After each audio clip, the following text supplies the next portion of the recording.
BNP এবং তাদের শরিক দল গণ অধিকার গণসংহতি বিএনপি তারা আর বাংলাদেশের সংস্কার চায় না।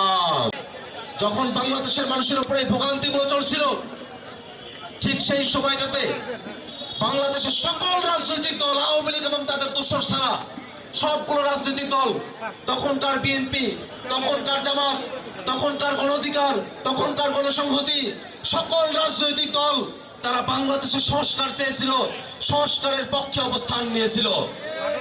দুর্ভাগ্যের বিষয়,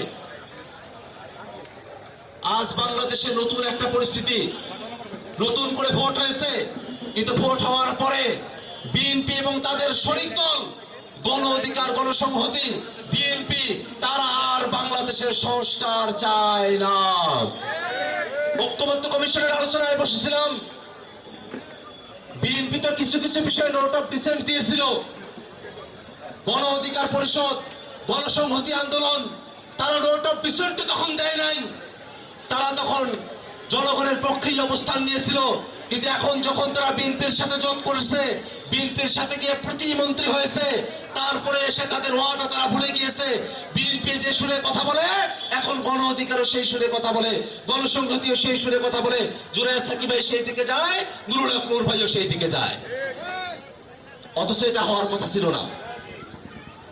হওয়ার কথাটা ছিল বাংলাদেশের পক্ষে আমরা সকলে মিলে কাজ করব।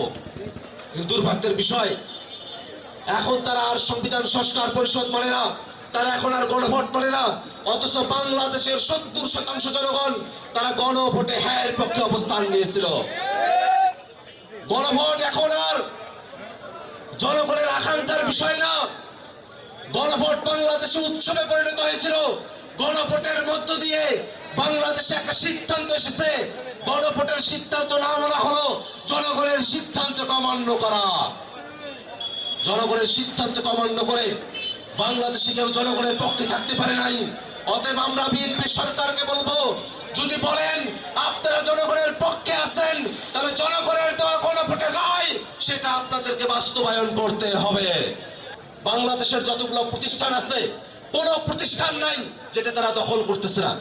শিক্ষা প্রতিষ্ঠানগুলো দখল করতেছে, ব্যবসায়িক প্রতিষ্ঠানগুলো দখল করতেছে, স্বায়ত্তশাসিত প্রতিষ্ঠানগুলো দখল করতেছে, সাংবিধানিক প্রতিষ্ঠানগুলো দখল করতেছে, সম্প্রীতিবদ্ধ প্রতিষ্ঠানগুলো দখল করতেছে। যত ধরনের সংস্থা আছে যেগুলো নিরপেক্ষভাবে পরিচালনা হওয়া দরকার, সব সংস্থাগুলো তারা দখল করে বসে আছে। যেখানেই যাবেন সেখানেই তারা দলীয় লোক বসায় দিচ্ছে। এটা তো হওয়ার কথা ছিল না।